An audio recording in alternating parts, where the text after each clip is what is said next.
ভারত এবং পাকিস্তানের ব্যাপারটা তো আরো অনেক চ্যালেঞ্জিং ছিল, কারণ তারা কিন্তু পাশাপাশি দেশ, ভারত এবং পাকিস্তান পাশাপাশি দেশ। ইভেন ভারত পাকিস্তানের উভয় দেশই ওই সময় বলছিল যে কেউ কিন্তু কারো আকাশ সীমা লঙ্ঘন করেনি, অথচ ইসরায়েলের বিমানগুলা তাকে জর্ডানের আকাশ পাড়ি দিতে হয়েছে, জর্ডানের পরে ইরাকের আকাশ পাড়ি দিতে হয়েছে, তারপর তারা তেহরান গিয়ে বিমান হামলা করে নিরাপদে আবার ফেরত আসতে সক্ষম হয়েছে।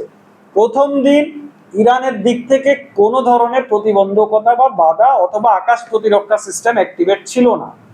তো ইরান কি করছিল? বর্তমান 2025 সালে এসে যখন অত্যন্ত উন্নত প্রযুক্তি আপনার কাজ করছে, সেই সময় এতগুলো বিমান একসঙ্গে ইসরায়েল থেকে আপনার ইসরায়েলের আকাশ থেকে পাড়ি দিল, 200টা বিমান জর্ডানের আকাশ পাড়ি দিল। জর্ডানে কি তাদের একজনও কোনো আপনার মানে স্পাই বা গোয়েন্দা গুপ্তচর কেউ ছিল না? যেহেতুগুলো ইসরায়েলের বিমান আপনার জর্ডানের আকাশ দিয়ে যাচ্ছে, কোথায় যাচ্ছে? ইরাকে কি তাদের কোনো আপনার স্পাই বা গোয়েন্দা কেউ ছিল না?